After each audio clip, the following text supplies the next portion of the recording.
kay naalam mo to na presenta murag kung siyempre kung sa prosecution ta mo kampi ay duot jud si Pangulong Digong, pero of course iba pod ang basin maiba ang ato ang panglantaw oras magpresenta si Kaufman. Unsa pay lauman nato kay Kaufman nga pang tirada niya ay i-contradict niya sa statement sa iyang makalaban diha sa korte, Attorney Bayan?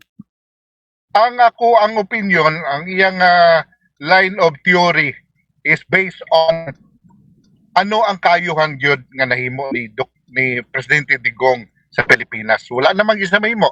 Mao na magina ang what is the result sa campaign ni Pangulong Digong sa campaign against crime of drugs or kanang eradication ng drugs.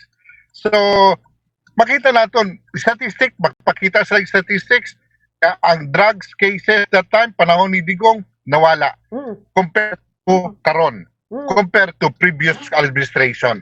So dara pa lang makita na nga naay mihura ang pulisiya sa against drugs ni Presidente Digong bubuhid na. Okay. May statement siya nga mura gidam politically motivated daw, Attorney Bayan. Unsay reaction mo ana?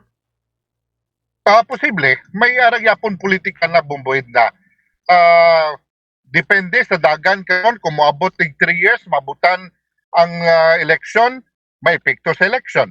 Either magpababa kay Sara or depende sa theory nila pwedeng nga maghatag simpatiya sa iyang kandidatura. So may politika gyapon bumbuhid na. Kay nakita ko karon murag gula man gyud sila ipang kontra kay BP Sara as a presidential next election. So nakita nako nga gubol yun nila ang Duterte Bongbong Sara ay bombuid na. Okay.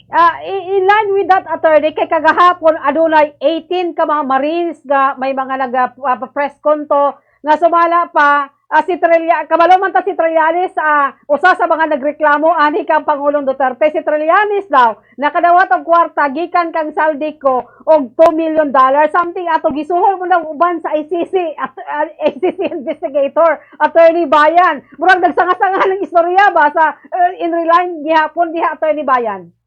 Yes, pakita ko irrelevant man na. Diri lang ta mag-focus sa kay Duterte sa iyang ang crime sa humanity niya. Siguro may mga gamay na nga mga sideline because politika yun na bumbuhay na.